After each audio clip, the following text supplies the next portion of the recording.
you do not understand white supremacy, what it is, and how it works, everything else that you do understand will confuse you. In all of these 9 areas of activity: economics, education, entertainment, labor, law, politics, religion, sex, and war. Anywhere on the planet, minute by minute, day by day, all of the time, all of the time, all of the time. Good morning to all that have tuned in to the February the 8th broadcast of the Counter Racist Code Show with Mr. Neely Fuller Jr. Thank you for tuning in, and we look forward to presenting the very best that we can possibly present to you, and we pray or hope that you enjoy your listening experience and even your questions. To get in contact with today's show, the best way to do it, and we are emphasizing this, is to call in. We are going to take the callers first because we don't want you to hang on the phone lines too much, so we are emphasizing the phone calls. That way you can get your question in. So that's going to be the top priority: phone calls, Gmails, and then the chat room, in that order. So let's do this. To get in contact with the show, simply call this number, 516-453-9921. And if you do have a question or a short, S-H-O-R-T, short VGQ, please, ma'am, please, sir, make it short. Press the number 1 button, and a hand will come up on my screen indicating that you do have a question, and I will get to it as soon as I possibly can, or after Mr. Fuller finishes answering your questions. Now, for those who already know, Mr. Fuller does use logic in every single one of his answers and suggestions to make sure that confusion is avoided. Why? Because we're looking for critical results, constructive results. Yeah, that's it, constructive results. I don't know why I have critical on my mind, but constructive results. That's what we're looking for, constructive results.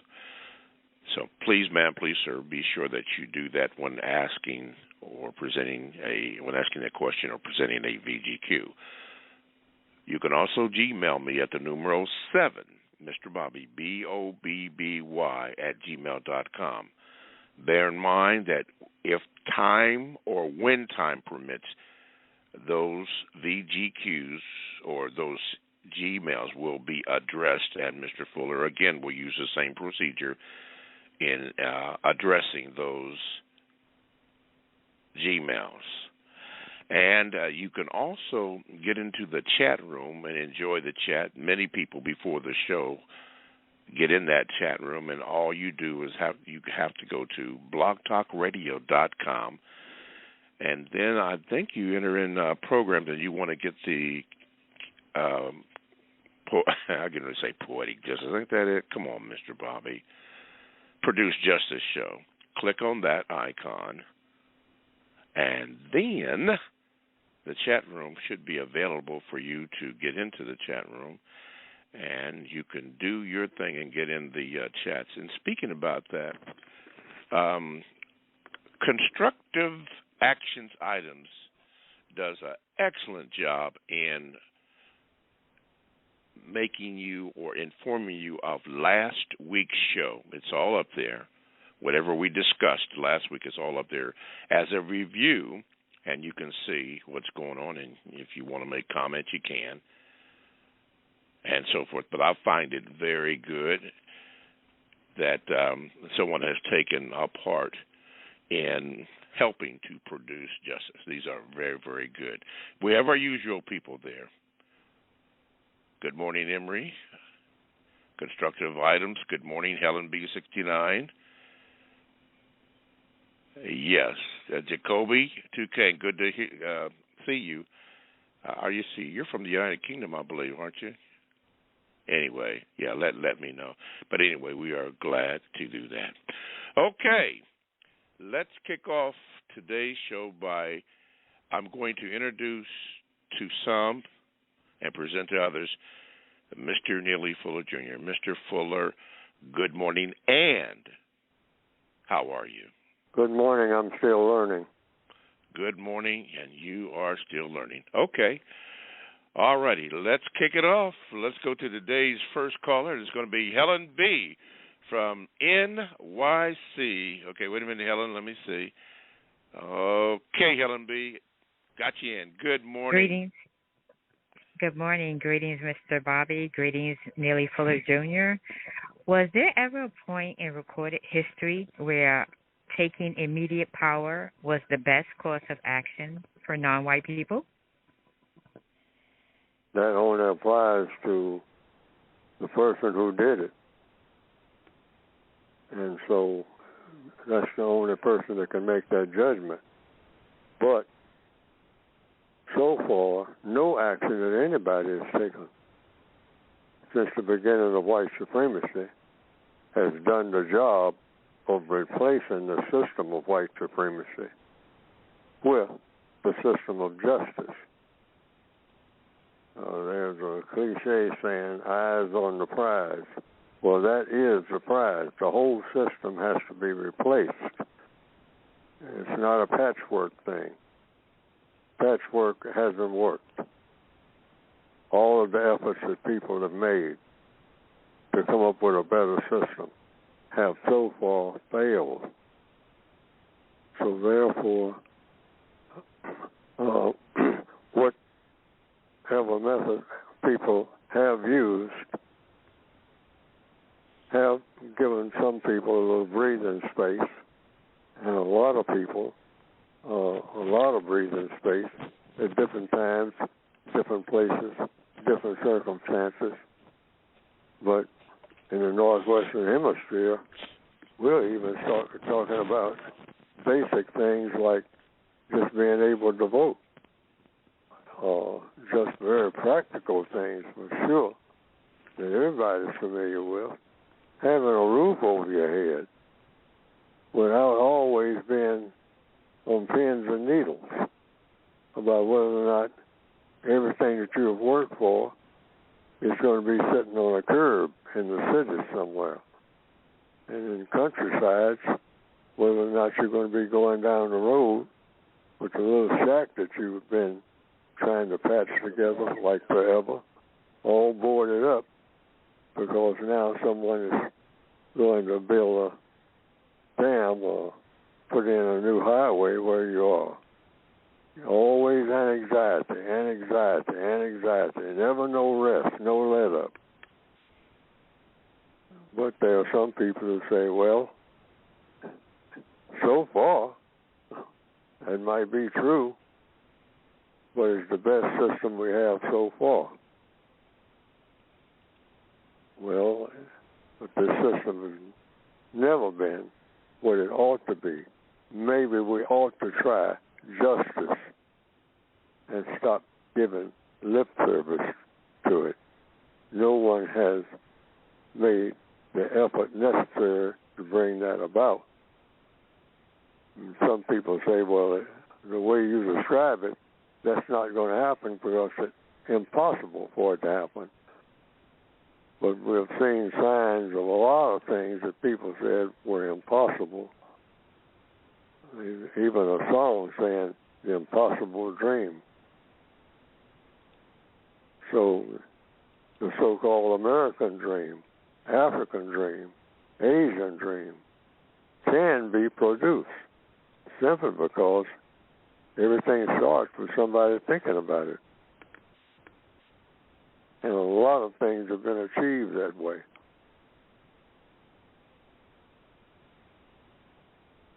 But in answer to the question, the person that executes immediate power, that's the only person who's supposed to understand why they did it, where they did it, what for, and we do know the results so far because the results of what everyone has done, put together, hasn't made an appreciable dent in that diamond-like, hard steel-like, granite-like thing called white supremacy. The most powerful government that the world has ever seen. All righty.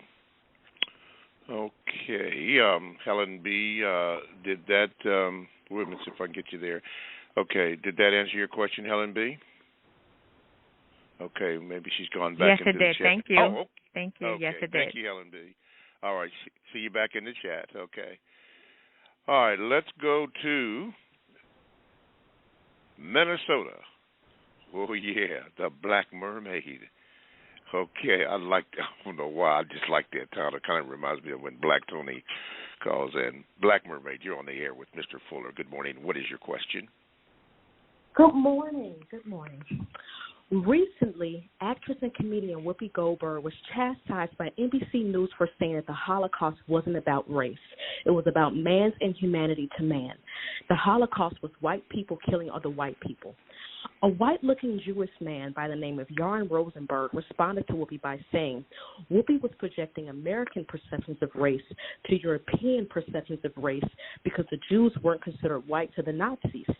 Mr. Fuller, my question to you is, what are your thoughts on American white supremacy versus European white supremacy? No such thing.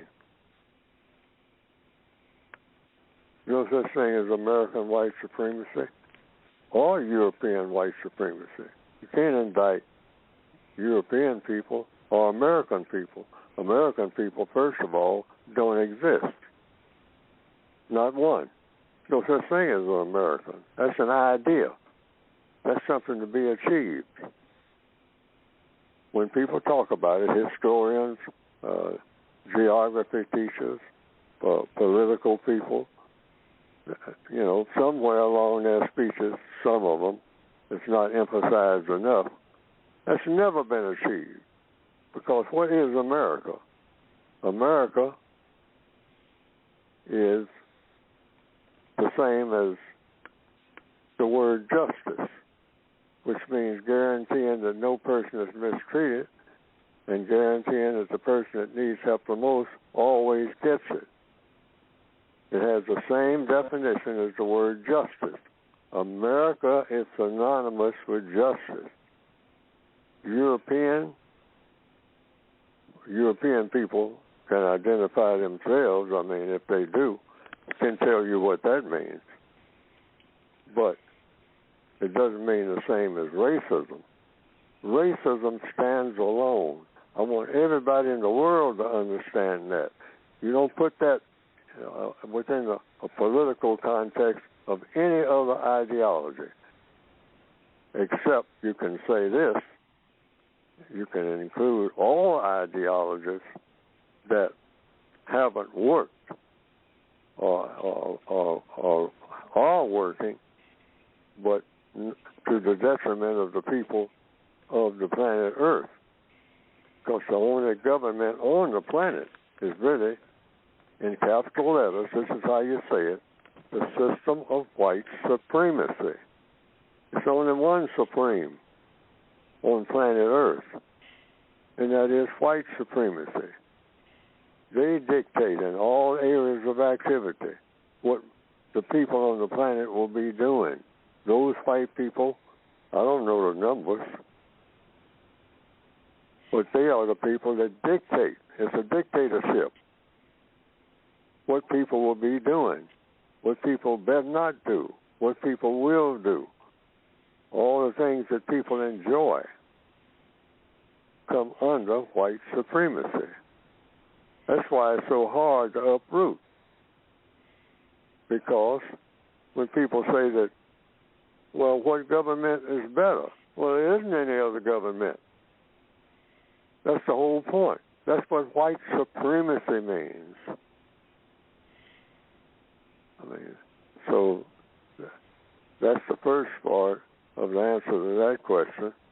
You don't get that mixed up with European or America or Africa or Asia. Africa, Asia, America all mean the same. These are words that mean the same thing. People who practice justice. Nobody practices justice. It's impossible to practice justice in a system of white supremacy. Why? Because white supremacy is a non-just system. It's dedicated to non-justice. It's not looking for balance between people. It thrives off of misery of people of color. That's what it thrives off of. All the value systems, they brag about it. They brag about killing Indians. Recently, they've been kind of doing some backtracking on talking about it. Mm-hmm. But really, all down, I came up going through the movies on Saturdays, watching cowboy movies. Cowboys, kill those Indians. Then they switch over to something called the Tarzan program. Oh, great white God, saving black people from other black people in what we call Africa. That's all I've ever known. Why? It's natural that's all I've ever known. There's never been any other government other than, and call it what it is. Stop mixing it up with America. That's a dead end. Never say that word America within the context of white supremacy like they're the same thing. That's an absolute no-no. America doesn't exist. It's an idea, a great idea. Africa is a great idea. Asia is a great idea. But none of these things exist in the system of white supremacy. Now, as far as the Whoopi Goldberg remarks, what was the question on that? Black Mermaid. What was the... Yeah, I'm sorry, go ahead.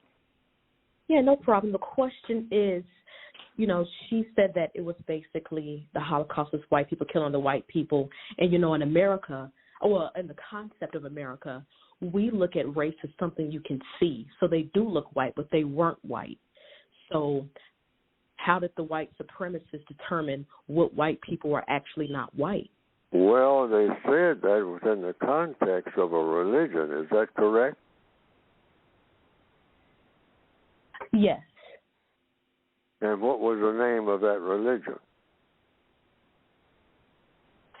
Judaism, I believe, because they were Jewish. Oh, all right. Now, what does the code say about what everybody should say in one voice everywhere in the world about religion? You don't say anything. You don't argue. You can. You can. Oh. It's in the textbook. I've been talking about it. So in case you haven't heard, it's three things. The minute a person mentions any type of one of the what we call standard religion or even religions you never heard of, there's three things you do. What is the name of your religion? That's number one. You want to know the name of the religion. Most religions have names. Number two, what does your religion require you to do? That's the person who has the religion in all 9 areas of activity: economics, education, entertainment, labor, law, politics, other people's religions, sex, and war. and just wait for the person's answer, and don't break into the answer. Don't start talking about what you read and what you heard, all like that. You're talking to presumably one person or a group of people. You want to know what they have to say. That's why you ask the question. So don't interfere with the answer and start talking about your opinion and all like that. That's number two. What does their religion require them to do in all of those 9 areas of activity, if you have time to cover them? Then number three, what, ma'am, what, sir, does your religion, not mine, your religion, require you to do when I come around? And whatever those answers are to those three questions, that's what you stick with. And don't go nowhere else with it unless you have some other questions. Don't make judgments about other people's religions, and definitely don't start talking about what their religion requires them to do. You don't know until you ask them. People are very touchy about their religions, who are real serious about their religions. Hinduism, Islam, Judaism, Christianity. Very easy to get in arguments. Very easy. Buddhism, Confucianism. Those are about 6 of the major ones. Not to say anything about all the tribal religions. Hundreds of them. So if you just want to have an endless argument, start making statements about a religion. That gets back to Miss Goldberg. I can't tell her what to do. But I'm just telling the world what the code says. The minute somebody mentions anything that sounds like they're talking about their religion, go into the question mode and stay there. And you can always follow that up with other questions, even months later or years later. You can ask them, what did you tell me your religion was? What did you tell me your religion required you to do? And most of all, what did you tell me that your religion required you to do when you come around me? And if you find anything in what they told you that is opposed to you in any kind of way, you can remind them of that, because that's what they said. Anything hurtful or anything that was helpful. So I appreciate what you did this morning, because that's in conformity with your religion. And you did it. And I've experienced being around you that you're consistent in everything that you say your religion requires you to do when you interact with me. Because how you interact with your Creator, that's your business and the Creator's business. I ain't getting into that business. So all these religious arguments should stop right now, and that's one way to do it. The code takes care of that. That's a slam dunk. That's guaranteed to work. Yes, sir. Because the other stuff that we do has proven it doesn't work. Okay. You start talking about Christians and telling them what they're supposed to be doing according to something that you read or heard. Never do that. Never. Or even if you say that you are a Christian, you can say, oh, this is my brand of Christianity, because it's a different church on a different corner with a different name. Mount Zion, Mount Calvary, Church of God in Christ, Catholic Church, Protestant Church. Someone told me that the Protestant churches came about because people were protesting the Catholic Church. A protest means you've got a big disagreement going about Christianity. And people have actually killed each other, hitting each other over the head with the Bible, that type of thing. People had their throats cut about some points of disagreement about Islam or about how to interact, what the interaction is between Muslims and Hindus. Killing about religion. And many Christians, down to the ages, people who say that they're Christians, all right? That's the first thing you want to get straight. What's the name of your religion? But you ask. You don't tell people anything about their religion. That's always going to bring about an endless argument. Always.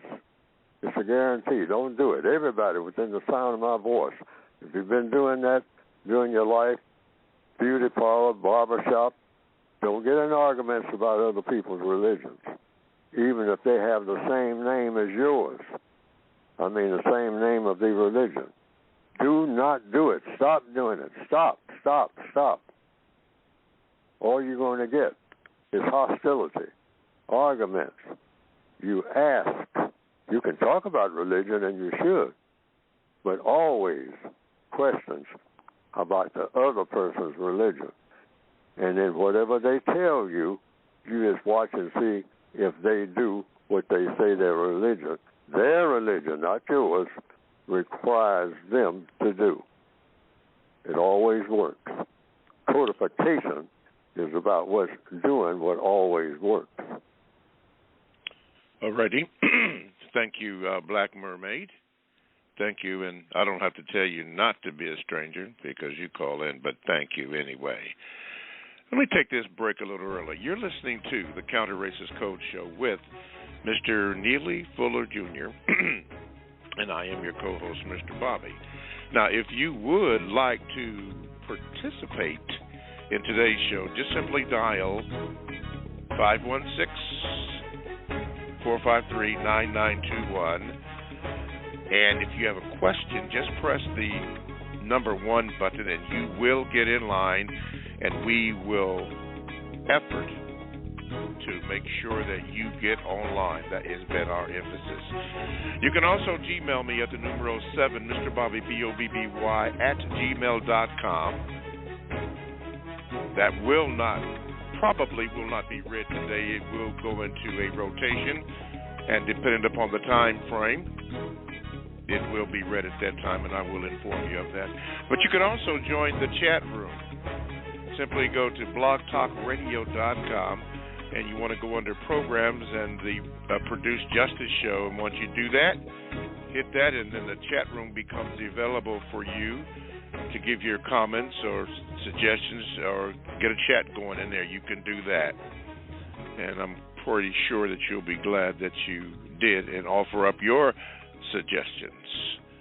Okay, again, thank you to the Black Mermaid. Before we move on, Mr. Fuller, and she mentioned something that Miss Goldberg had said, and there was a response by someone in the Jewish community, and it would make me wonder, at least in our discussions today, or rather when this happened, they were very quick to respond to that, but the group was wondering why wasn't anything said about the Lavon affair, which happened in 1952, or the attack on the U.S. Liberty, which happened in 1967, or what happened in the Belgian Congo, where King Leopold II, I believe, killed 15 million people, his hands and stuff like cut off.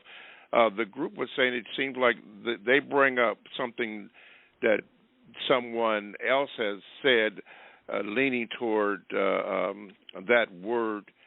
I think it's you're anti-Semitic, but never bring up what they have participated in. Is, in your opinion, and I hope my chatters look up those three things and can give some explanation to those in the chat room. In your opinion, since you were around at that particular time and still are, and thank the Lord for that, in your experience, that you've seen, why don't they seem to bring up stuff that they have participated in that has not been productive? Who is they? They being the Jewish community, or those I don't know, claim... because like I said, I have to ask. See, anything that I want to know about Jews, since you're centering on that, I'm going to ask one person or one group of people, and that is somebody who identifies themselves, him or herself, or themselves as Jews. I don't ask those questions of anybody else, period. Flat out. I'm not going to ask anybody who says that they are a Christian, who is not a Christian. Ask them anything about Christianity. I want to know, first of all, what is the name of your religion, sir, ma'am? And they will say, I'm a Hindu. And I say, oh, all right. Number two, as a Hindu, what does Hinduism, if that's what you call it, because I ain't calling it nothing. I'm listening to you. You're talking about Hinduism. You could say that you're a Hindu. What does your religion require you to do in all 9 areas of activity as a Hindu, sir, ma'am? Economics. What does your religion require you to do in economics? What does your religion require you to do and not do in education? What does your religion require you to do in entertainment? Right on through war. What do you go to war about? What do you want not go to war about? All right? The 9th area of activity. Do you engage in a thing called politics? What do you do in this area of politics? What is the 8th area of activity? What do you do when it comes to sexual matters? I mean, what does your religion require you to do when it comes to sex? Are there any rules, any laws, any things that you better not do, any things that you can do and do a lot of it? You know, I'm asking questions. I'm not making statements, period. Period. Period. I'm not start talking about what your people did, yesterday, 1,000 years ago, and all like that. I'm asking you now. So I want to know who you are.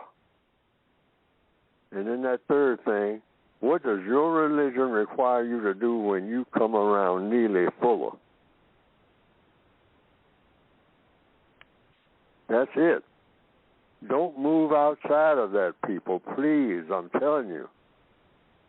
Don't handle the religious question any other way when you talk to someone, except people within your own religion. Now, you can go round and round with them. But if your religion is not the same as theirs, you got nothing but questions. You don't make statements of any kind. And when they answer one question, have another question ready, and then another question, and then another question. You might have 2,000 questions about that person's religion. Because what you want is what? To get rid of confusion. Because you have religious confusion all over this planet, and the biggest religious confusion is the religion of white supremacy, because they specialize in spreading confusion. And that's why we're having all this arguments and going back and forth. The white supremacists, they have the master religion, all right? They are the experts on everybody's religion. Why?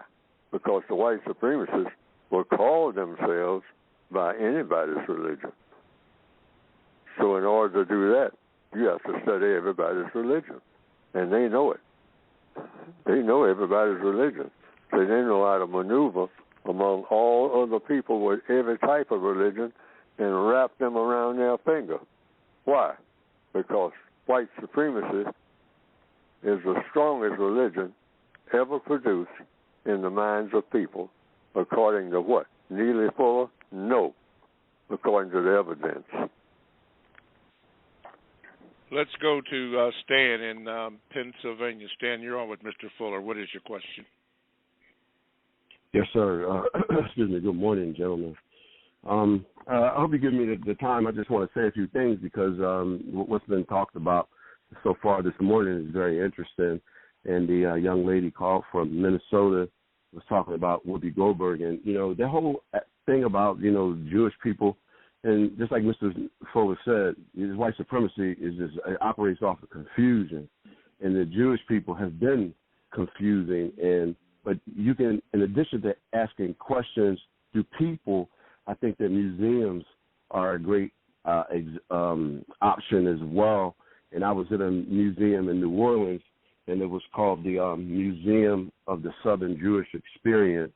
It's right down the street from the Superdome, and they talk about they acknowledge the role that they have played in white supremacy or not fighting against it. So I just wanted to mention that. And also, excuse me, I read a few books, and one of them was How to Hide an Empire by Daniel Immerwahr, and that talks about how the United States has been an empire just like the Europeans, but just in a different, more confusing way. And also Hitler's American Model, and that talks about how the German Nazis came to the United States to learn more about white supremacy, to take it back to Europe, and also Exterminate All the Brutes by Sven Lindquist. And that talks about how the Jews were looked upon as like the Africans of Europe, to just kind of bring that to the conversation. But my question is, I just want to go back to something that I asked some time ago about the white supremacists, because I think that, Mr. Fuller, I don't believe you answered my question directly, and I just want to go back to it. The question is that as we move closer, as time goes on, the system of white supremacy is breaking down. If you look at the behavior, a lot of white people, their anxiety is increasing, and as I said before, they buying weapons and ammunition. And I just want to ask you again, Mr. Fuller, do you believe that the white supremacists will destroy this country before turning it over to anyone else? And I'd like to stay on the line to hear what country?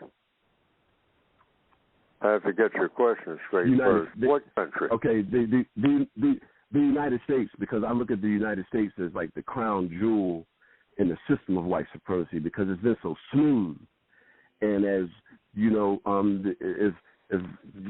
Biden says there's going to be a black female Supreme Court justice. Okay, well, I'll give the codified response. First of all, all terms are important. When a person says United States, I want to know what is united and what is a state. And so according to the code, a state is a person, ultimately. And so if a person is united with another person, united in doing what? Now, the only United States that I know of, the only people who are united on this planet are those white people who have chosen to participate in the system of white supremacy. They are united. Other people who are classified as non-white by the white supremacists are not united, which is why you have unity among the white supremacists and you don't have it among their victims, which is why their victims have failed at producing justice, those who have tried it, or producing anything of much value within the system of white supremacy, unless the white supremacists wanted them to produce it. I have to answer according to the code. That's a different level of thinking altogether. So every term must be explained in detail. United States, when a person says that, you say, wait a minute. United States? Who are you talking about? Who are you talking about? See, all problems are solved through the process of questions and answers. And I mean, when a person uses just two words right off in a sentence, and for too many years, I mean, far back as I can remember, people would say, "Oh, you know what I mean." The average person would say that. I used to do it, but I say, "Hey, I ain't got no idea what you're talking about." They say, "Well, I just said United States." I have no idea of what you're talking about. Let's get that straight. We're starting from the first grade now when you start talking about dealing with racism. I mean, we're starting with pre-kindergarten.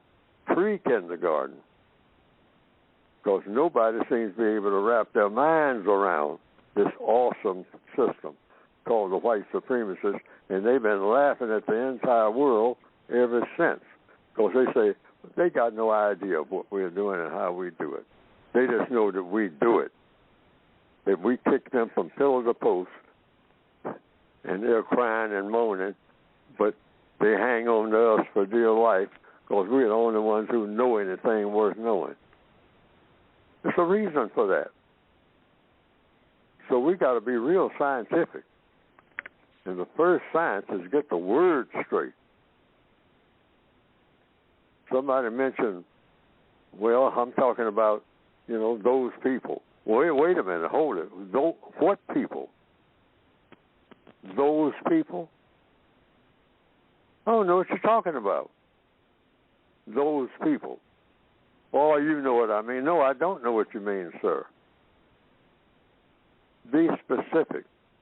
Everything in counter-racist science is super razor-sharp specific. You don't let a word get by you, not one, without you knowing what that word means. So who is the United States? The only people I know who are united are the white supremacists. So I'm not going to accuse the United States in abstract of doing anything to me, any kind of harm or any kind of good, because it doesn't exist unless you're talking about the united white supremacists, the unity of the white supremacists, because they're the only people I know of who are united in all areas of activity, economics through war.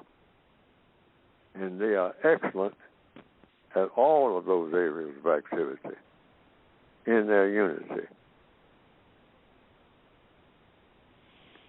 Alrighty. That's my thank answer. you. Okay. Thank you, Stan. And I'll keep you on the line. Swab, L.A., you're in. Greetings, Mr. Bobby. Greetings, Mr. Neely Fuller.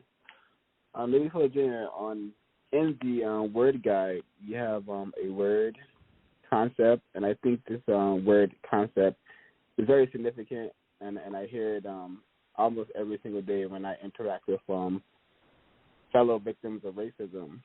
And that word is zeroism / zeroistic behavior. Can you share some words and codified thoughts on this concept, zeroism / zeroistic behavior? Veristic? Did you say veristic? No, it's on 434 of the word guide. Zeroistic. Zero. Oh, okay. Wait a minute. Let me get straight about what we're talking about, so we reduce confusion here. You say page what? 434 in the word guide. 434 in the word guide. Okay. I'm a little bit slow here, so just bear with me. The last word. 434. Okay. I'm getting pretty close here. 434. 434 of the Word Guide.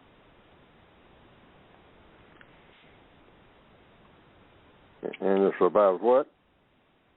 The word is zeroism, zeroistic behavior. The bottom of the page. Okay. 434, I got it here. Finally got to it. I apologize for taking so much time. I'm a little slow.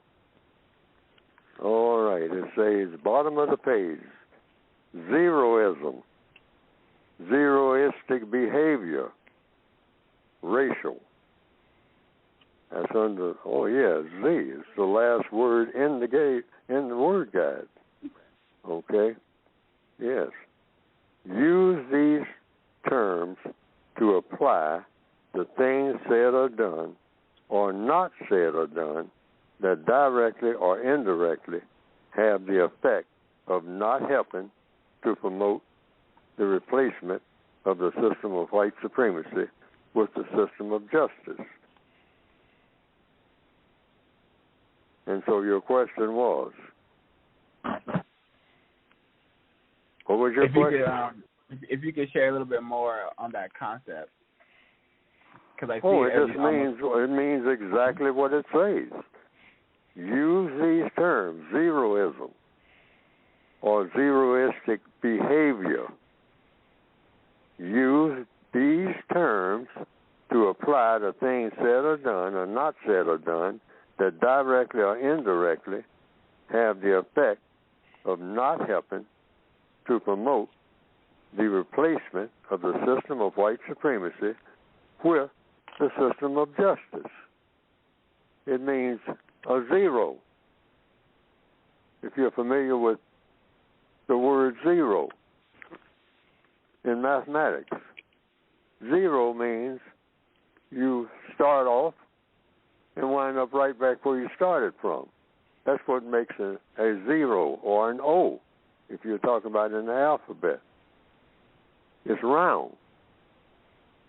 But a zero starts somewhere. If you start to write a zero on a piece of paper, I do, I start. And then I start moving my pen across the paper. And if I'm making a zero or an O, which is the same thing, I, what you call, start off with a dot, and then I'll start moving the way I write. I'll start moving to the right and come around until I have connected that dot again with what I call the whole thing a zero. That's how I was taught. Make a zero, Fuller. I learned in elementary school. Make a zero. The teacher would say, make a 0, make a 4, make a 5, make a 2. And it's the way you go about doing that. So zeroistic behavior means you wind up right back where you started from. So black people have been trained to be zeroistic. That's what that means in practical terms.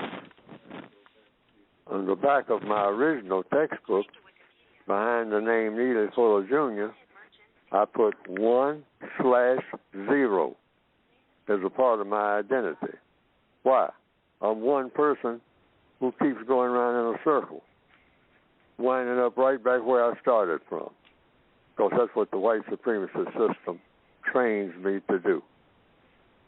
And I want to break out of that and be a person who lives in a world, not just exists, that is dominated by the practice of justice, and stop being zeroistic, which is what I am now. It's going around in a circle, because that's what you do in a prison system called the system of white supremacy. Just walk around the prison yard in a circle, walk around in your jail cell in a circle. You think you're going somewhere, you ain't going nowhere. Not in the system of white supremacy. You have an opportunity to go somewhere where you should be in a system of justice, theoretically. Does that answer the question? Yes, sir, it does. Thank you. All right, thank you, Swab. This is the time that we designate for you, Mr. Fuller, to speak on your book. So the floor again is yours. Just like right now, I was reading from the book in the Word Guide. It's 2 volumes, the basic book and a Word Guide, and then some people want the original 1984 basic book. That's all on the website. If you go to producejustice.com. That's producejustice.com.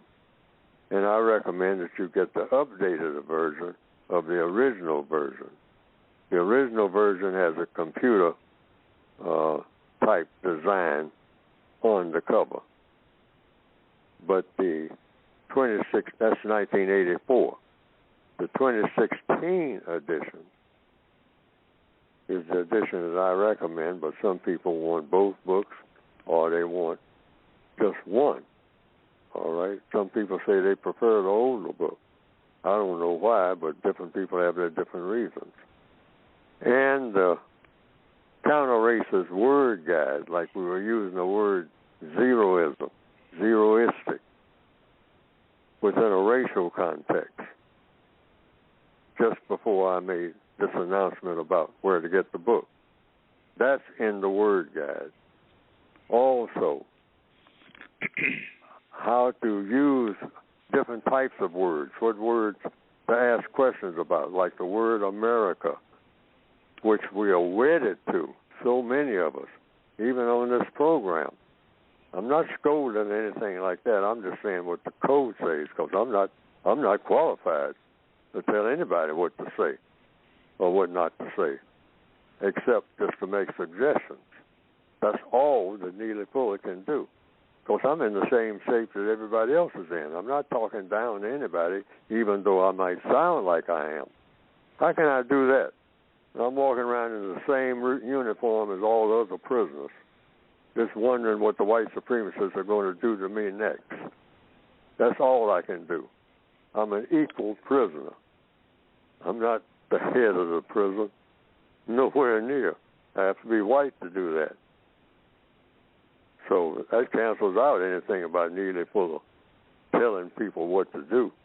No, I just make suggestions about what I think will work.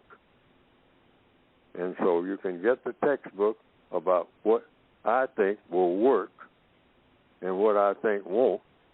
I've run some tests on some things, and I know that they will work, but each person is supposed to pick up the book and solve a problem for him or herself. You can get the volumes, always say it's the same book, even though if you include all 3 volumes, they're all the same book. And people have asked me, well, why didn't you put it in one book? You're trying to just run a hustle fuller, just write a whole lot of books like a lot of people do? I said, no, I would like to get it in one book. Everything I ever have to say is in one book. One problem, one book. That's the codified ideology. But I couldn't get a printer that knew how to do that. Maybe I'll learn. I see books that got 1,000 pages, and they don't appear to be any bigger than my book. But it's something in the print. But I don't want the print to be too small either. So I have that dilemma. But go to producejustice.com. All right. You can get the counter-racist guide that's supposed to help the individual person to solve his or her own problem. Okay. Maybe Miss Goldberg could read some of the things I've said, and it will help her out. You think? And you can tell other people about the book rather than try to explain the book yourself. Because someone told me there's a lot of people on there explaining the book, and they're getting it all messed up big time. So each individual read for themselves if they can. Right. ProduceJustice.com. As we move on, as we round down this first hour, someone made a suggestion on the movie list. It's a movie called They Live. Do you know or have you heard anything about that movie, Mr. Fuller, They Live?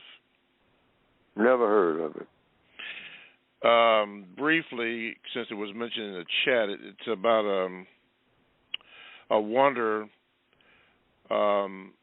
about the meaning of life, discovers a pair of sunglasses capable of showing the world the way it truly is. As he walks the streets of Los Angeles, Nada notices that both the media and the government are comprised of subliminal messages meant to keep the population subdued, and most of the social elite are skull-faced aliens bent on world domination.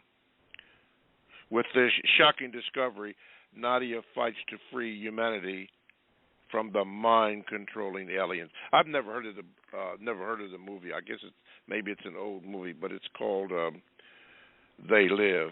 Like I said, I've never heard of it, and then I believe you just said you never heard of it either. Okay, on the final 3 minutes left in this first hour, Mr. Fuller, I'm going to give that to you before we close the show out, so you may have it. There you go. Right. Well, I just say that people should go to Produce Justice and get the book and pay attention to all of the words. I'm not anywhere near being an acceptable writer, in my opinion, but I did the best I could. But also something I wrote this morning, and it's under the headline, under politics, the master contradiction. I'm looking at it right now. There's something I'm running across my own mind. The master contradiction. What is that contradiction? And here it is. The system of white supremacy is not easy to destroy because it produces most of the things that most people enjoy. Not easy to destroy because it produces most of the things that most people enjoy. Destroy, enjoy. The system of white supremacy produces most of the things that the people of this planet enjoy. That's why it's so difficult to destroy it. We talk about it. We gripe about it. We're controversial every day, television, all like that. White people, black people, people getting upset, whatnot. But the white supremacists are telling the truth when they say, yeah, you can talk about the system of white supremacy, but it's the best thing going. You enjoy all the things that it produces. See, I underline things. So a person might ask me, well, full of white supremacy is superior to all other forms of royalism, capitalism, communism, socialism, tribalism. Why get rid of it? If it's supreme, it's a superior, because it's excellent at producing things, but it's not nowhere near being what a system ought to be when it comes to people. It makes people awful. It makes them not just terrible people who make mistakes. It makes people evil. That's what white supremacy does to people.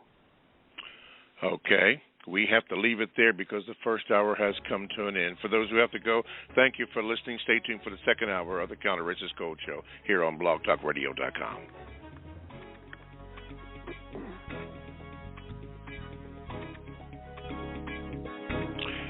Alrighty, welcome back to the second hour of the Counter-Racist Code Show with Mr. Neely Fuller Jr. Interesting first hour.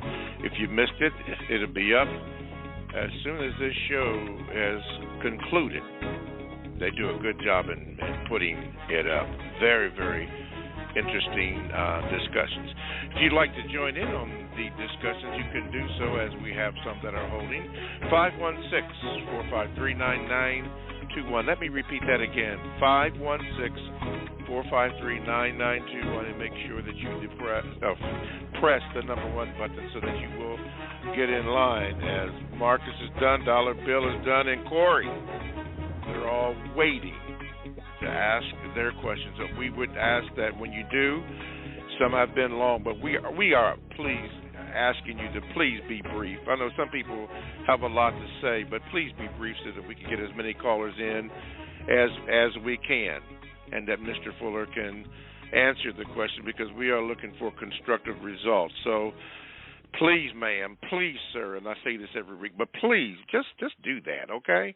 Just ask a question, and then let Mr. Fuller answer the question. You can also Gmail me at the numero 7, Mr. Bobby, BOBBY, at gmail.com. I get them all hours of the day or night. They will go into a rotation, and when time permits, they will be read. Now, as you can see, Mr. Fuller he uses logic to answer the question, and he uses examples. So what that means is that when you do write that, do not expect an immediate response to your Gmail. If you want, since you want Mr. Fuller to address it, that's just the way that it is. But you can go into the chat room. All you have to do is go to blogtalkradio.com and go into programs, and there is the Produce Justice Show. Click on that, then you are able to join in on the conversation that is going on in there, and you can go from there. So those are the ways. You have your suggestions. I was getting ready to say instructions, but people find offense to everything.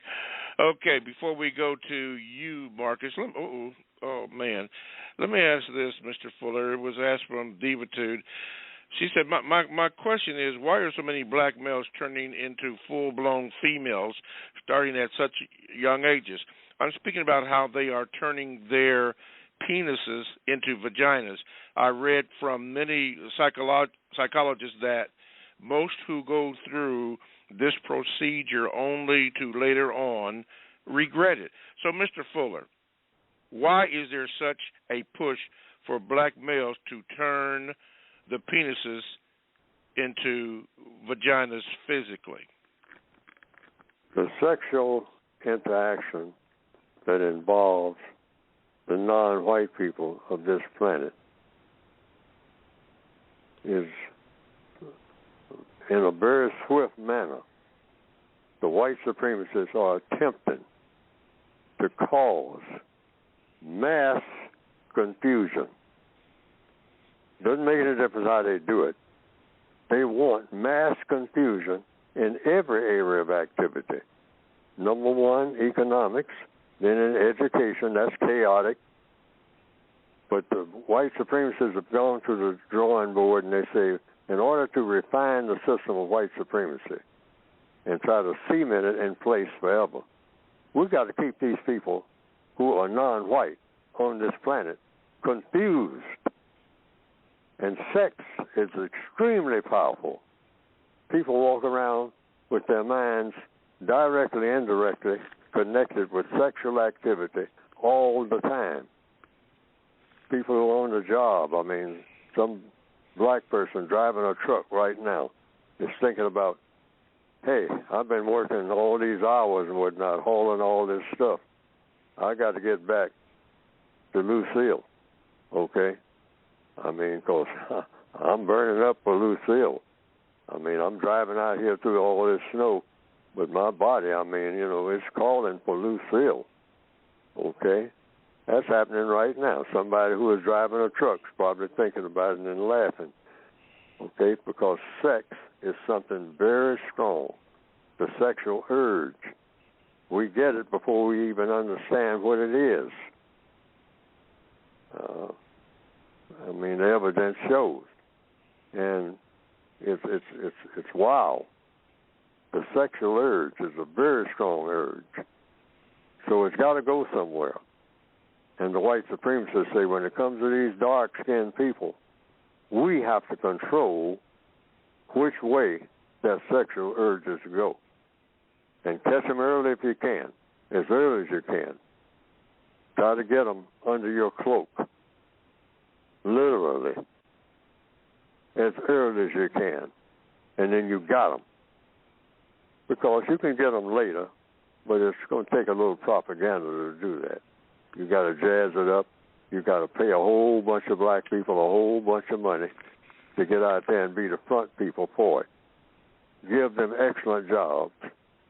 That's what we're doing now in the year 2022. You want to support us in our endeavor in the eighth area of activity of causing more confusion, sexual confusion among non-white people? Come aboard. How much money do you need? We'll put you on television. We'll have advertisements of all kinds saying that this is the greatest thing since sliced bread. And we'll come up with every type of thing that you can name other than male with female. We'll say, oh, yeah, that's all right if you just want to be doing something the old-fashioned way. I mean, but who wants to be old-fashioned? I mean, you got to be modern. I mean, you want to go back to horses and buggies? You want to go back to just going down a road with a push cart, and the push cart is all in the mud? No, we got modern highways. We got airplanes. I mean, we started off with an airplane that couldn't even carry one person without crashing, all right? And we worked with that for a long time. Now you've got hundreds of people on the same aircraft going through the air at breakneck speed. So sex is the same way, folks. This is what the white supremacists are saying. Saying aren't you tired of that? Male with female? Doesn't that get boring? Come on, I'm going to show you 15, 20, 30 different ways of having sex. Climb aboard. And so, black people say, well, we see master doing it, which is what a master deceiver does. See, master deceivers don't ask you to do anything that they're not doing themselves. So here's where the slick trick comes in. They control it. And they're the ones in charge, all right, just like the white supremacists in charge of everything. They get you to buy gumdrops, but they're going to eat gumdrops themselves, all right? Potato chips. Pile on that meat on that grill every holiday. Now you're putting on all that extra weight. You're going to wind up with diabetes, but pile it on anyway. And we're going to advertise it. And we're going to have black people advertising it. So in answer to the question, yes, that's why they're doing it. And bottom line, they're doing it for what? To make white supremacy stronger. That's what. You start talking about all these different varieties of sexual activity. It's not sex at all. You'll have black people trying to have sex with a brick. Okay. All right, Diva 2, there you go. Going out to Long Beach now, and here you go, Marcus. Hey, man, you're in the house. Let me get you in a minute to do this. Okay, Marcus, there you go. Good morning, Mr. Bobby. Good morning, Mr. Fuller. Good morning, sir.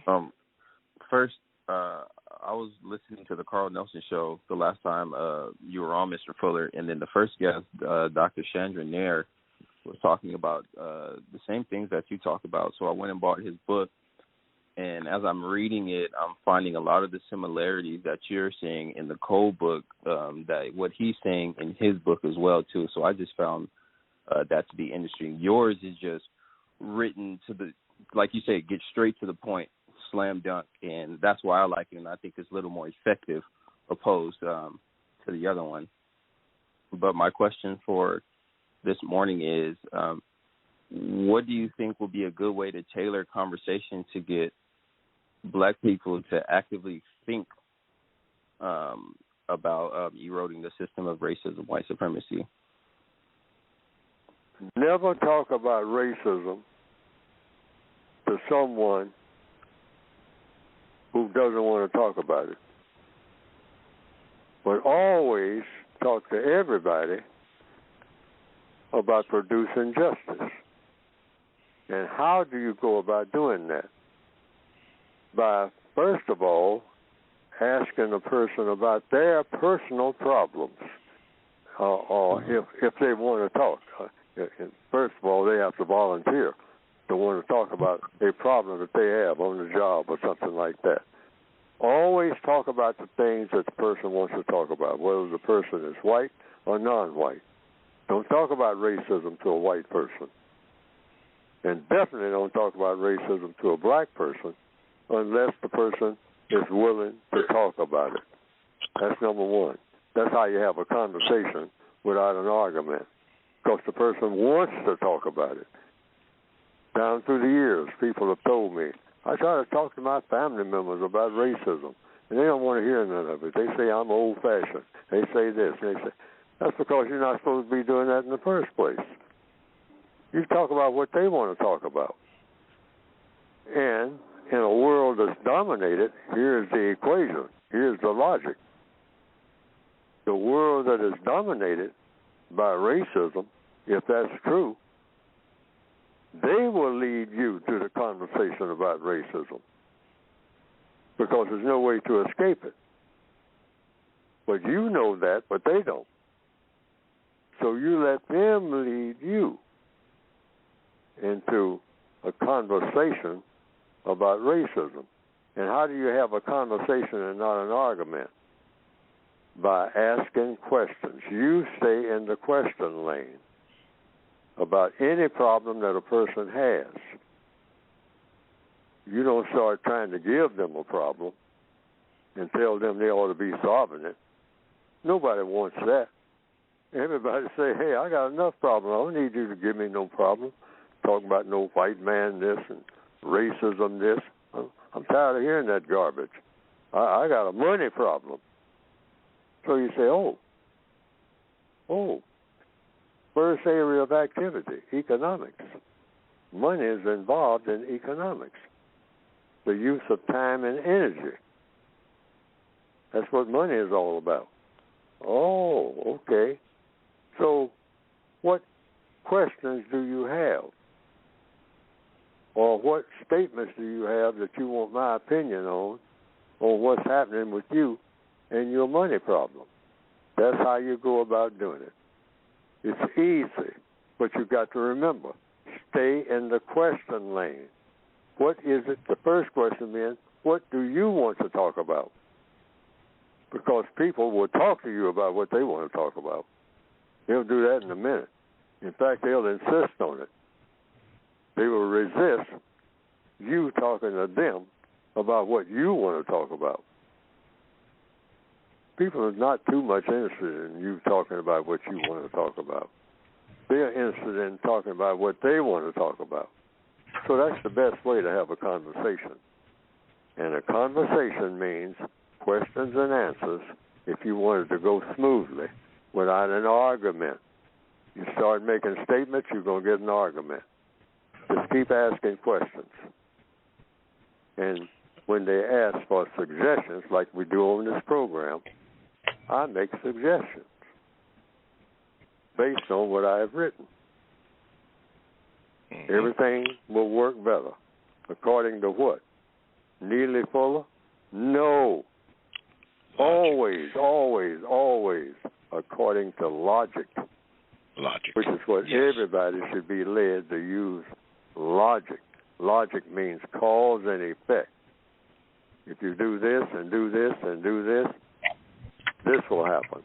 If you strike a match to a newspaper, what's going to happen? You've struck the match is lying over here on one table, the newspaper's on another table. If you pick that match up and walk over to where the newspapers are, and you so-called strike the match and put it on a page of one of those newspapers, it has been proven that you will get a fire that you didn't have before. You struck that match to that newspaper.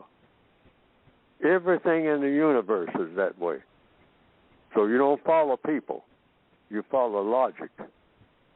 And logic is proven by certain things happening the same way over and over again. Yes. Thank you, Marcus. Cause and effect. Keep it in mind. We're going to New York. The dollar bill. You're on with Mr. Fuller. Go ahead. Good morning, gentlemen. Good morning, Dollar Bill. Yes, sir. Go ahead, sir. I don't want to get too excited. You guys got me excited, but everybody's so low-key today. I'm like, well, let me keep it low-key. So I'm going to calm myself, and I'm very happy to be here. And thank you, Mr. Fuller, for all your knowledge, and Mr. Bobby for your support with Mr. Fuller. Great conversation this morning. I had a two-question thing. I'm going to make it as fast as possible. I'll ask the first question. It's dealing with fascism. And you say in your United Independent Compensatory Code System Concept word guide, you give the definition of this. You said, do not use fascism or fascist. Do not use these terms except to apply to white supremacy, racism, as it is usually practiced in its most direct, most obvious, and most violent form. So what I am in the U.S. House of Representatives, I watch it every morning. They have these two giant fascist symbols in that house in back of the speaker, which are these rods wrapped around with some blade in the middle. So my question is, how is this, do we live in a fascist government, in your opinion? Or according to you? Say don't use Well, wait a minute. What's the question? Okay. The question is, do we live fascist or a fascist government? What does the word fascist mean? That's the first order of business. Everything in codification is about somebody uses a word. Everybody should understand what that word means. So I can't answer the question. Now, you can use the codified definition. If that's what's the context you're going to use it in, then I'll know what you mean. So I was going to use it in its traditional form, or you can use the dictionary definition. I will understand what you mean. It means it means united fist. Literally, that's what I was told that it meant. See, words don't mean anything until you give them definitions, okay? But I was told in high school or somewhere that fascism meant like bundling together or being together, being united in a fist, F-I-S-T, all right? And a fist kind of is supposed to be, quote, unquote, representative of a hammer type form that a hand takes, like a fist. You're getting ready to hit somebody, you slap them with an open hand, they call it. But if you want to really hit them hard, you turn your hand into a fist, F-I-S-T, fascist, fist. Now, that's the way I have been taught that the word means. Words have meanings. Don't just throw words around like they don't have meanings. That gets confusion. So, the question was, I think, is white supremacy a fascist system? The answer is yes. The white supremacists are united. And they're united around an idea called racism. Pardon the me, most Mr. Fuller. powerful idea for governing people ever. Oh, okay, excuse me, Mr. Fuller. Whoever that is in the background making that noise, would you please stop, because it is interfering with what Mr. Fuller is trying to say. We can hear that noise over that. So whoever that is, or it sounds whatever. like tin pans or something. Yes, whoever it's probably that is. the last person you had on, Mr. Barber. That happened. Could be. It's probably the last person you had on. You got to mute. Oh, okay. Okay. All right. Go ahead, Mr. Fuller. I'm sorry to interrupt it, but it was really annoying. Yeah. That's it. That's okay. what fascism means. The white supremacists are the most powerful royalists. They're the most powerful capitalists. They're the most powerful communists. They're the most powerful socialists. They're the most powerful fascists. They are all of those. That's why they are supreme. They are all of the types of government, tribalists.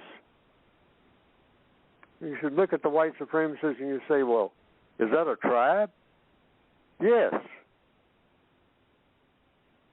Are they colonialists? Look at the definition of colonial. Yes. Are they imperial? They believe in being emperors. An emperor, every white person is an emperor or an empress. Yes, that's royalism.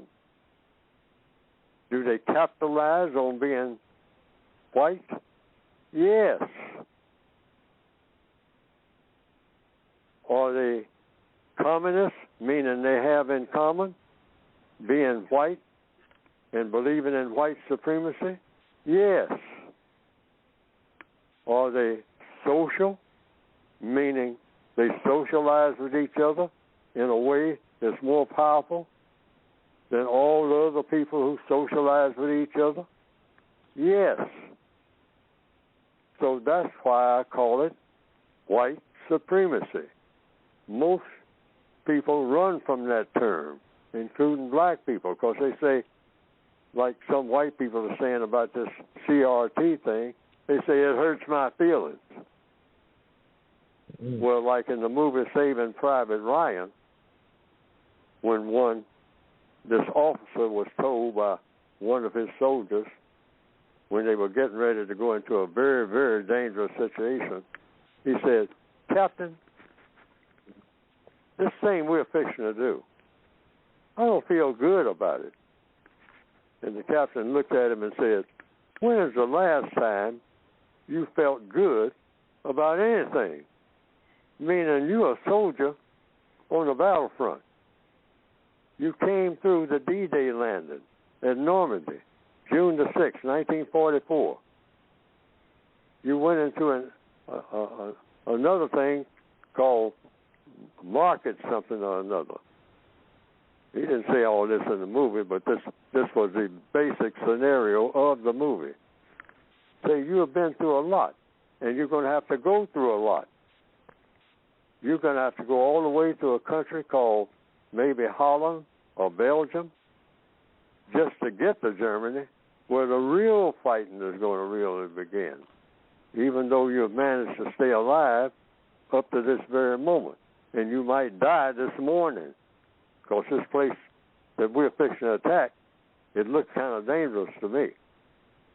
But you are talking about feeling good. You're a soldier.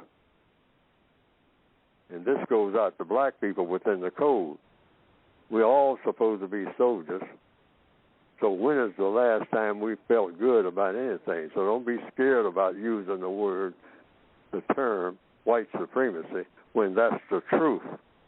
Never be afraid of the truth. Ever. Because when you give up on the truth because you feel bad, like some white people begin to say about this critical race theory, it makes us feel bad. Well, how do you think I feel being under white supremacy before I was born? Am I supposed to feel good?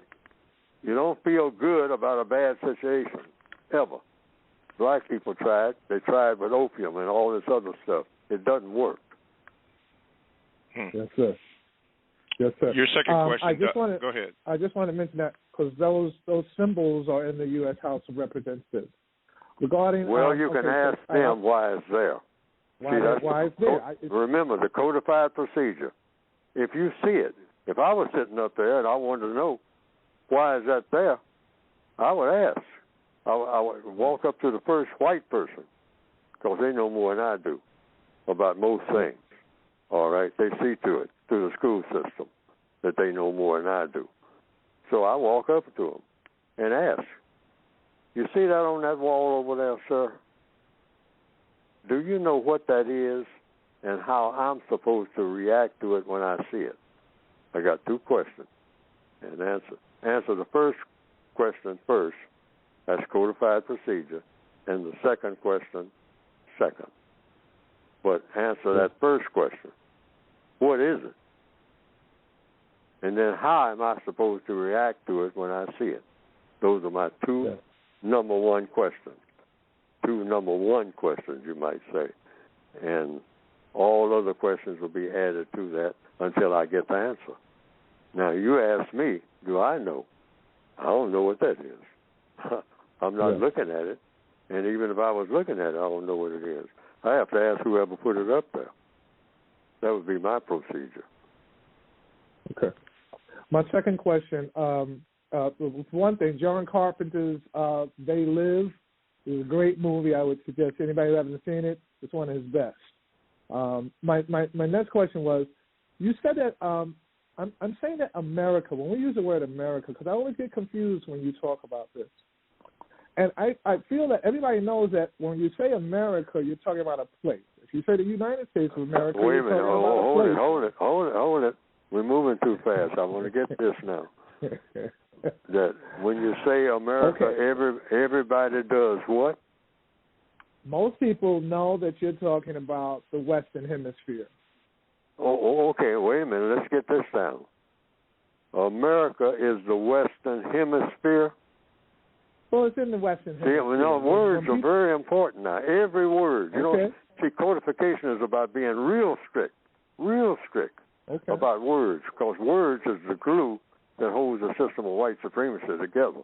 You want the system of white supremacy to become unglued, all right?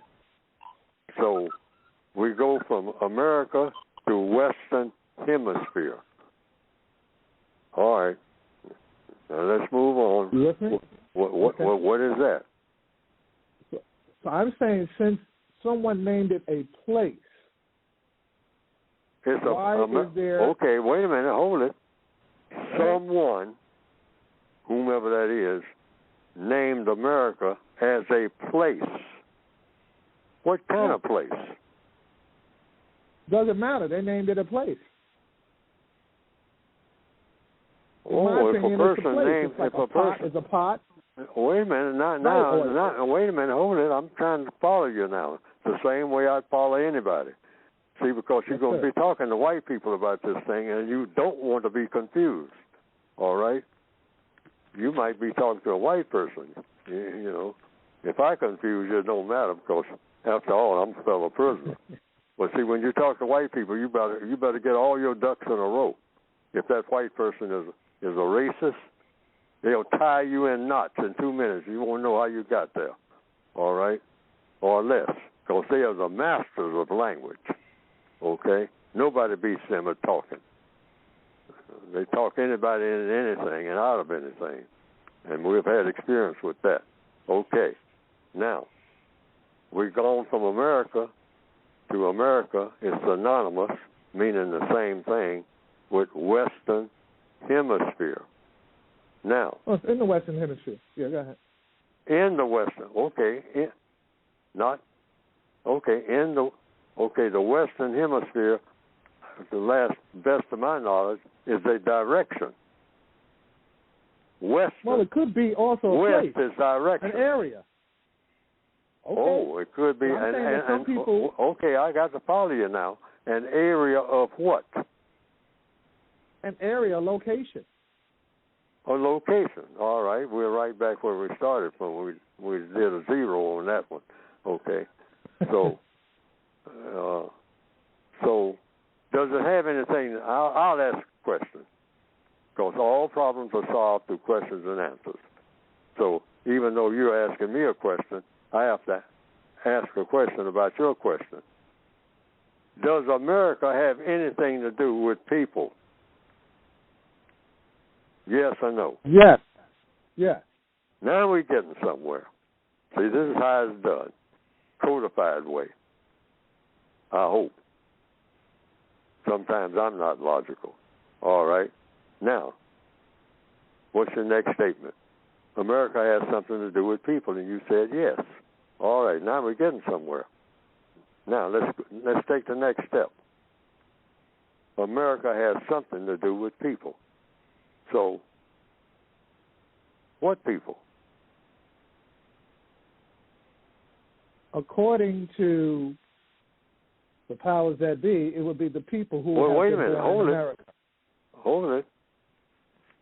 Let's take one thing at a time. See, everything in codification is meticulous. One thing at a time, not 15 or 20 things. That's why we'll make more progress that way. Now, America is what? It's people, and people doing what? No, America is a place that was named by people, and people that come from America or were born in America, they call themselves Americans. And that's my question. That's all I'm saying. Okay, So you always call people by the terms that they want to be called. So there are people called Americans. I have been forced to call myself an American, but I'm not telling the truth, because I don't produce justice. See what I mean? It comes down to definitions. And you say America is the Western Hemisphere. So, okay, that's an answer. But what is the Western Hemisphere, and does it have anything to do with people? And you said yes. People who call themselves Americans. So now we're getting somewhere. Now, who are the people that call themselves Americans? Because I call myself an American when I'm forced to. But I've never been an American. Why? On account of the definition. A person that practices justice and a person who gives people help who need help. I've never done that. Because I need help. I ain't giving myself nothing. I get it from the white supremacists. And I haven't prevented anybody from being mistreated. I always ask somebody to help me to be treated correctly, starting with myself. Why? Because I'm a prisoner of the system of white supremacy. So I am helpless. Gentlemen, I'm getting the music. I gotta leave it there. I'm sorry for those who are offended. Thank you. The music is on. I have to take this break here. Thank you, thank you there, Dollar Bill. You're listening to the Counter Racist Code Show with Mr. Neely Fuller Jr. here on Blog Talk Radio. To get in contact with the program, as 11 people are holding have, simply call 516-453-9921. That is 516-453-9921. Press the number 1 button if you want to make a phone call, or rather want Mr. Fuller to answer your question. You can also Gmail me, which I will not answer today. It's at 7, the numero 7, Mr. Bobby, BOBBY @gmail.com. And you can also get into the chat room and do your thing. All you have to do is go to blogtalkradio.com, click on the programs. You'll get the Produce Justice show. Click on that, and you're in the chat room. Those are your instructions. Okay, listen up. I was informed by the people that control the board that we have 11 or 12 callers on the line. We only have 24 minutes, so that means that you have to, if I get you in here, you have to ask your question swiftly and let Mr. Fuller answer the question swiftly so that we can get to all 11 callers, which I don't think we're going to, but we're going to try. So please, ma'am, please, sir, I've asked, and I'm going to ask again, please be brief so we can get everybody in. Please. Okay, Corey, start off. Go ahead. You're on with Mr. Fuller. Go ahead, please. Hey, how you doing, Mr. Bob and Mr. Fuller? Go ahead. Good, sir. Go ahead. My question is, as a non-white victim of racism and white supremacy in the so-called Northwestern Hemisphere, I've heard you previously say that your book may be written on a level of high school or above. How does an individual bring this teaching and codified path of learning to our grandchildren, for people, so they can avoid and possibly be prepared to deal with some of the things that we've had to deal with in the system of white supremacy? Well, the code says you only talk to people about things that they understand. So whenever a person, you know that a person may understand what you have to say when they ask questions. That's the best time. And that's anybody, not grandchildren and all like that. It doesn't make any difference about the age. Different people learn at a different age. They learn different things at a different age. Not, each individual is an individual person. So how do you indicate, or what indication did you get that a person is going to be, quote, unquote, educated? Is when they ask questions. And young people, I have noticed, because I was young at one time, I asked all kinds of questions. So much so that older people would tell me, you ask too many questions, boy. Go find something to do. Go play with the toys. But that's not the time. If you want to know the best time to talk to a person about getting an education, you start when they ask questions about things, and you tell them everything that you know. I got that one from Confucius. Confucius says, when somebody asks me a question, I tell them everything that I know that I can think of in answer to that question. Now, I have Neely Fuller, I have a tendency to do this on this program, and to the detriment of the program, I think, like I'm doing right now. I have a tendency to tell them everything that I know, tell everybody everything I know in answer to that particular question. And it keeps a lot of people on the phone much longer. But I just don't want to skimp past stuff. Because down through the years, I found out when I give a skimpy answer, I cause confusion. And I am definitely against doing that. That's poisonous. I cannot do that on a program that's supposed to be designed foolproof against confusion. Yes. All righty. Thank you, Corey. Don't be a stranger there. Okay. I'm going to go over to Gilbert, Texas. What is your question quickly for Mr. Fuller so he can answer it, please?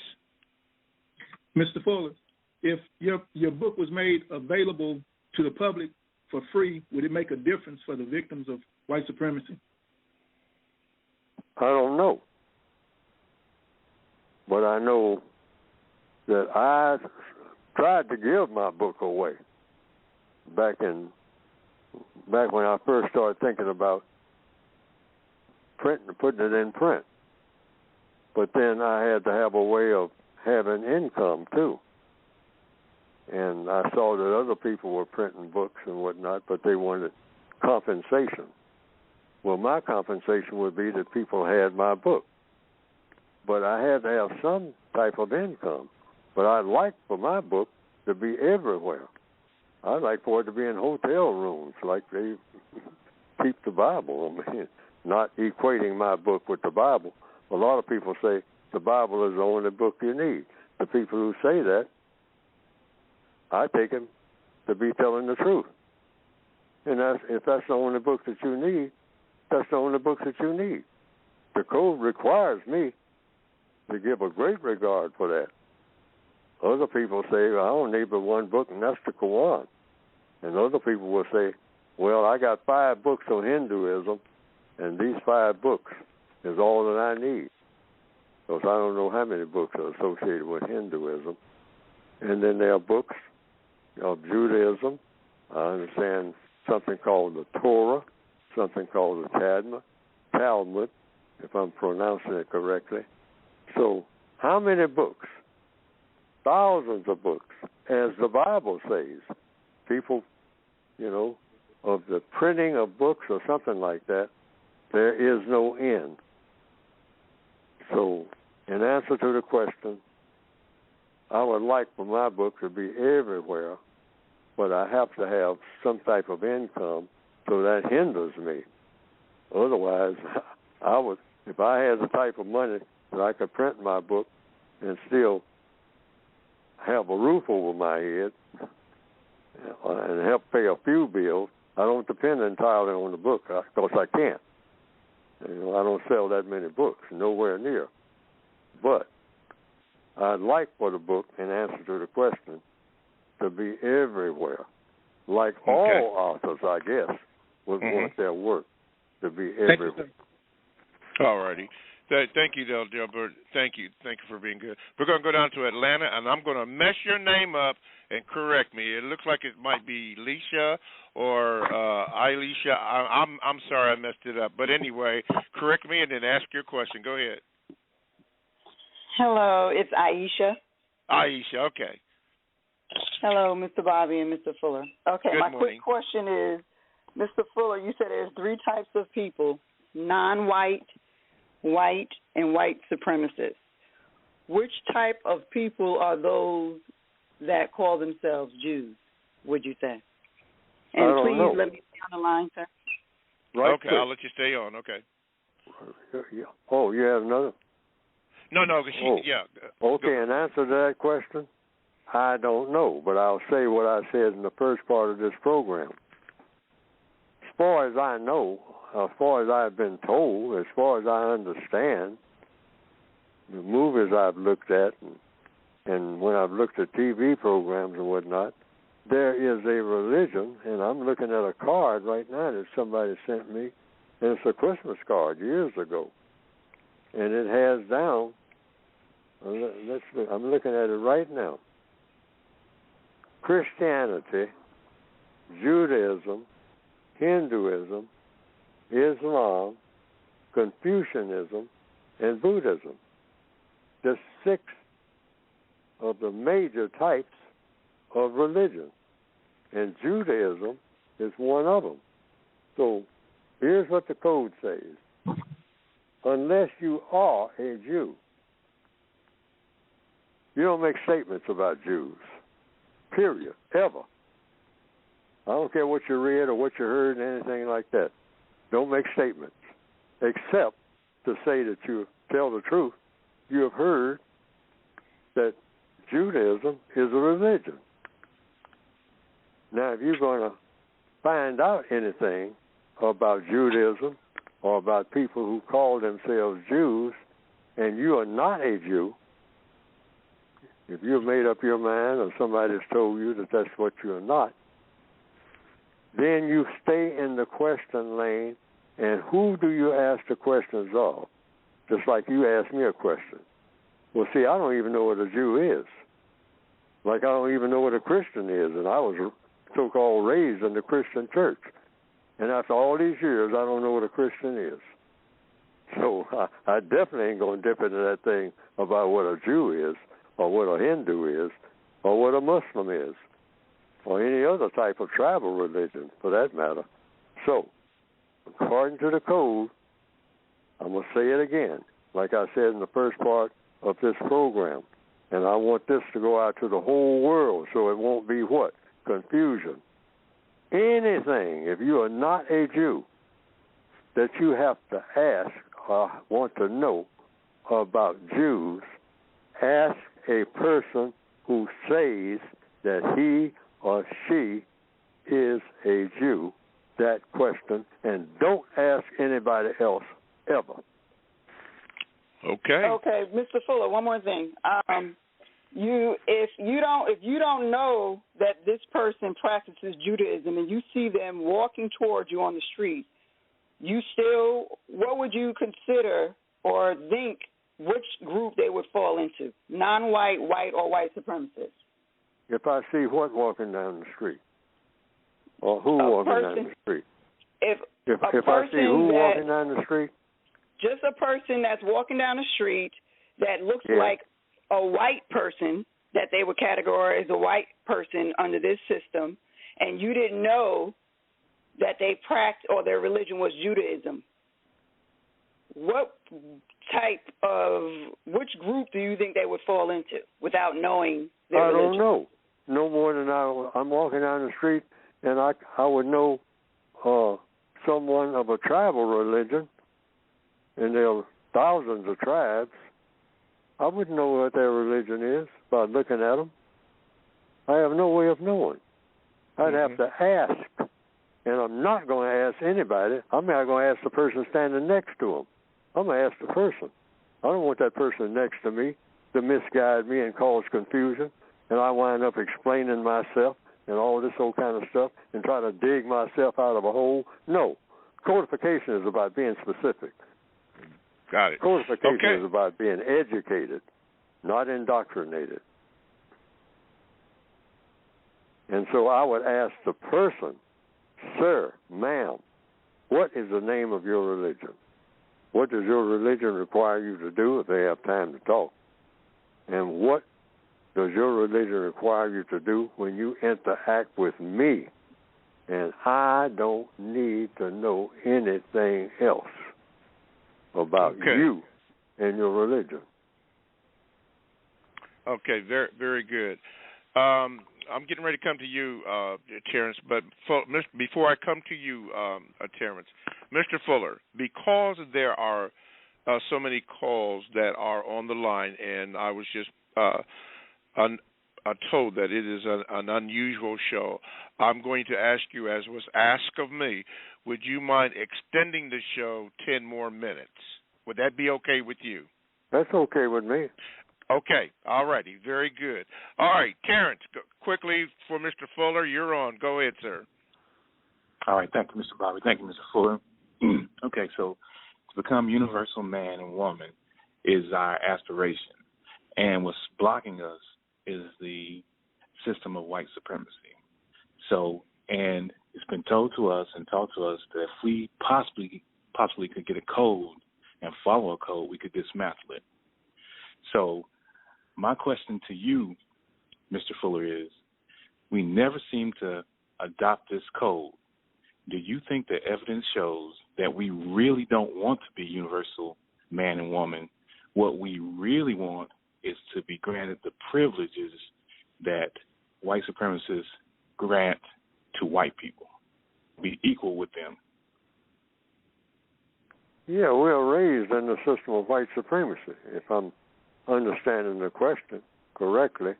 But I throw that word America out, black Americans, because I don't understand that.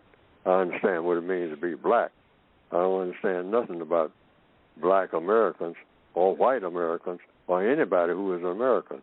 And I say that all the time.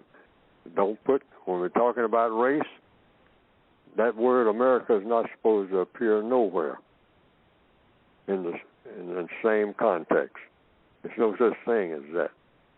No such thing as an American, according to the code. That has to be very clear. As far as that's concerned, there's no such thing as an African, but then that's another story. But in answer to your question, earlier in the program, in the hour before now. I wrote something.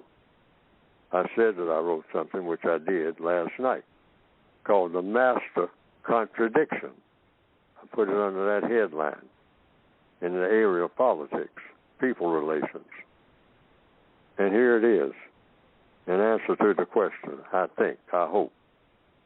The system of white supremacy is not easy to destroy because it produces most of the things that most people enjoy. I'm going to say that again. The system of white supremacy is not easy to destroy because it produces most of the things that most people enjoy. And that's the answer to your question, as far as I know.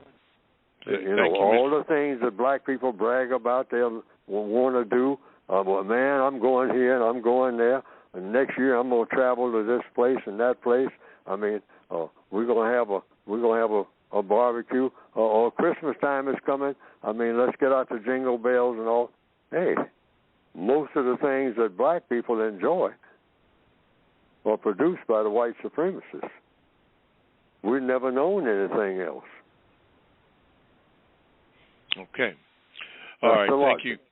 Okay. Thank you, Terrence. Thank you very much.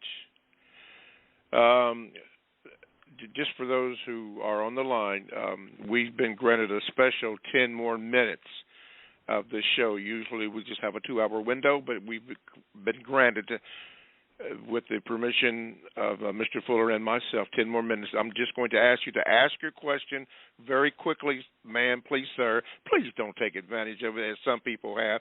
Just ask your question so Mr. Fuller can answer, and we can get to everybody. I'm asking you, please, ma'am, please, sir, to do that. Joe, Harlem, you're in. Hey, good morning, Mr. Fuller. Good morning, Mr. Bobby. Good morning, Joe. Go ahead. Yeah, so my question is, if a person is classified as white and function as white, can they still be a Jew, Christian, or Muslim and be a suspected racist, white supremacist? No, you can't be anything other than a white supremacist if that's what you are. You're not a Republican. You're not a Democrat. I mean, it doesn't attach itself. See, where's the attachment? You can't be, if you look at the word Republican, it doesn't say anything about white supremacy. So where did that come from? Just like the word America doesn't say anything about white supremacy. Yet everybody thinks that the words mean the same. Now, the white supremacists will say it means anything, because that's how you cause confusion. So the white supremacists will say, I'm a Jew. The white supremacists will say, I'm a Christian. The white supremacists will say that I'm a Hindu. They'll say anything. A white supremacist will call themselves anything. A white supremacists burn crosses. The cross is what? Associated with Jesus. And, so what does that mean? And they call it lighting the cross. They say, we're not burning the cross. We just set it on fire because we're lighting it so that people will see it. Why? Because we are white Christians. And, we're trying to tame these savages who don't have no religion except dancing around a fire, even though we're walking around one, called a cross on a mountain. And, nobody points that out. You laugh at black people being savages, saying they worship fire. They're dancing around the fire. Them and them heathen Indians, whatnot. They need to latch on to a real religion that will help them. Then the white supremacists, some of them, not most, will light what they call a cross on a mountaintop and then walk around it. It ain't much different.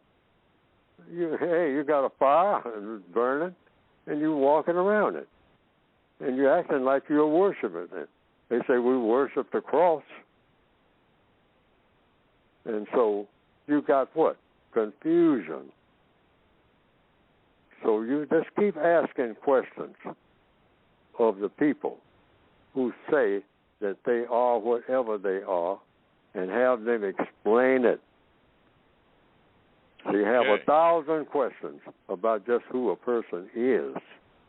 1,000 questions. That's the codified way. Until you get to the final question. And how many questions lead to the final questions? You don't know until you get all the answers. That's what you want. All the answers about everything. It's called education. All right. Thank you, Mr. Fuller. Okay. Again, we've been granted an extra few minutes. Mr. Fuller agreed to it, and I did also.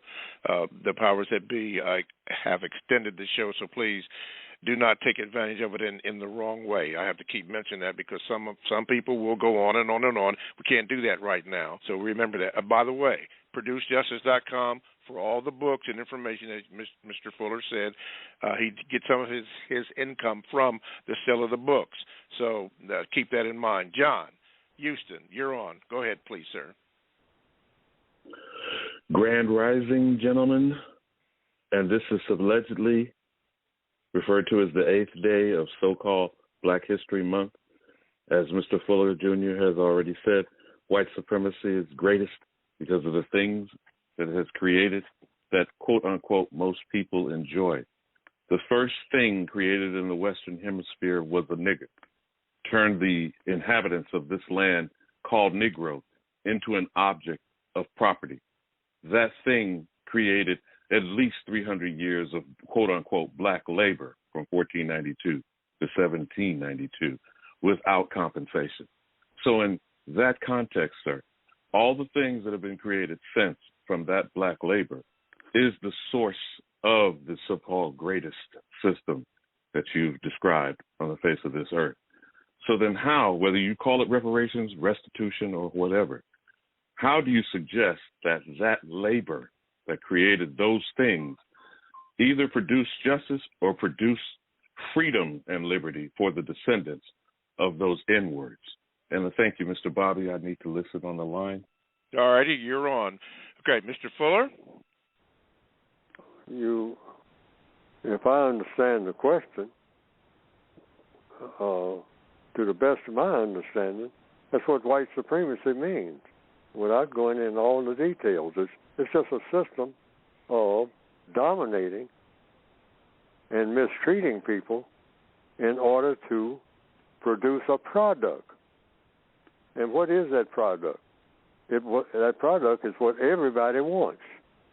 And the white people who thought up the system of white supremacy thought up a way for them to get what everybody wants: fun, glory, and material comfort. All people want fun, glory, and material comfort.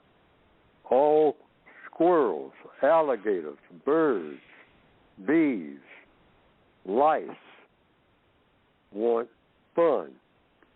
They want glory. Glory means being well thought of by somebody. People kill each other about not being well thought of. And you respect me. Black people are big on that, not knowing what respect is. But we got to have it. Don't have any idea. Respect is something you give yourself. You don't ask nobody for it, ever. Okay? But that's a codified thing. That's why we need a code. The white supremacists have a code to get fun, glory, and material comfort. And that code is what we might call the white code and or the system of white supremacy, the most successful enterprise in recorded history. Some people say it goes back 400 years. Some people say it goes back better than 6,000 years. And recently I read where the first ideas about white supremacy started something like 800,000 years ago, which I think is kind of a stretch, because 800,000 years, if they're telling the truth about any of history, you're talking about dinosaurs and all like that. I mean, so people wouldn't have time to be talking about what color somebody is. They're too busy trying to outrun all those different animals that were here. Yes. Okay, let me say this, everybody. The system is set to cut us off in about a minute, but I think that if you do, it might be temporary. It's still going. It permits us to. I was told it permitted us to extend for an extra 10 minutes. So if you get cut off, don't worry about it. I think there's 10 minutes added on to the system. I don't know how that works. I'm just repeating basically. I don't either. I've never done it before. Yeah. Well, okay. Well, you and I are in the same boat, if we will, Mr. Fuller. Okay. All right, John. Thank you for your call. Don't forget get the materials from ProduceJustice.com. ProduceJustice.com. Okay, Toussaint, I believe you're gonna be in. You're in that extra period. Go ahead, Toussaint. Yes, sir. Good morning, Mr. Bobby. Good morning, Mr. Fuller. I'm gonna make the question quick. Mr. Fuller, as of late, in my area of Brooklyn, a lot of white folks have been moving into the area, and I wanted to ask, I got you. An observation I made is that I've been a lot more uncomfortable around white folks, and so I wanted to ask, what's the most constructive way to interact with white people? Okay, thank you, Toussaint. Have constructive conversations. Can I stay on the line, please? You're supposed to be constructive wherever you are. That's a huge part of black people's problems. We have been systematically taught to worship doing things that are non-constructive. So if you have a conversation, like we're supposed to be having a conversation now. Now, is it constructive? We only know by the results. So I'm trying to do my best. Mr. Bob is trying to do his best, I hope. Yes. And everybody else who's calling in. Just have constructive conversations. Don't be around anybody, white or non-white, of any age, of any sex, unless they have something constructive to say or do. Otherwise, don't even talk. But you can talk to them every day, each day, all day, if they are telling you something or asking you something that's leading to constructive results. But always just keep in mind, just 2 words, all over the planet: constructive results, problem solving. Almost everybody likes problem solving. So just talk about how to solve problems. People are always willing to solve their problems. Absolutely. You better believe that. Absolutely. Don't forget, everybody, go to ProduceJustice.com to get the material. You need to do that so that we can support Mr. Fuller financially. ProduceJustice.com. ProduceJustice.com. Okay, Ray, Dallas, gotcha. Go ahead. You're in the house. I'll concede my question this week. Justice is inevitable. You say what? Beg your pardon, Ray? I said I'll concede my question for this week. Justice is inevitable. No, you're okay. They gave us an extra minute. Go ahead. Okay. Mr. Fuller, the Nobel Peace Prize is named after Alfred Nobel, a suspected white supremacist who invented dynamite. Could you just speak to the hypocrisy that victims have been forced to uphold and go along with? Well, I'll speak to the issue of hypocrisy, period, according to the code. In the system of white supremacy, every person, every non-white person in particular, is forced to be a hypocrite. Just like I gave an example earlier in the program. Getting back to that word again, everybody seems to not understand, it must be me, America. I'm forced to say that I'm an American when I have never been anything except a victim of white supremacy. I've never been an American. I've never qualified. Being an American is the best possible thing you can be. And if you're an African, same thing. African means the same thing as American. Asian means the same thing as American. I call it the 3 A's. They're all the same thing. Why? They are people who practice justice. And nobody can practice justice in the system of white supremacy. Nobody. Why? Okay. Because white supremacy is designed to maintain non-justice. Designed to mistreat people. You can't be an American and mistreat anybody, or an African, or an Asian. You're just a person that mistreats people. That's what you are. All righty. And we all do that. Thank you, Ray from Dallas. Let's go to Mike in, as Mr. Fuller referred to it last week, Red Country. I believe that's what he said. Mike in Oklahoma, land of the red, or whatever it was. Go ahead, Mike. You're on with Mr. Fuller. What is your question, please, sir? Good morning. Thank you, Mr. Bobby, and thank you, Mr. Fuller. I just wanted to add something that dawns on me every time I listen to the show. I really appreciate us having the opportunity for Mr. Fuller to clarify what he's written and why he's written it. But Mr. Fuller, as Mr. Bobby has mentioned and Mr. Fuller promotes every week, has written a book. And it would seem to me that it would behoove a lot of people who haven't to actually purchase and read the book, not necessarily only to fund Mr. Fuller's well-being, but also to understand what he's trying to communicate to us. Because I feel, this is my VGQ, that a lot of people call in to debate Mr. Fuller about points, but Mr. Fuller has written a whole book. And a lot of people haven't taken the time to even read that book, to call in and to ask serious and, again, clarifying questions, as opposed to presenting information to challenge Mr. Fuller's positions on things that he talks about. So, again, I would like to encourage the listeners to please, if you possibly can, purchase the book or ask a library to get the book. Inform yourself about the information in the book, and perhaps then call in for clarity on the points that Mr. Fuller makes in the book. Otherwise, the last thing that I'd like to add is that Mr. Fuller always says that the code is an independent code. It's not Mr. Fuller's code. If you have something that works for you, do it. But Mr. Fuller talks about logic every week, and that's something that we could really use to follow a lot more and a lot better than we actually do from my perspective. Thank you both. Thank you, Mike. Yes, thank you very much, Mike.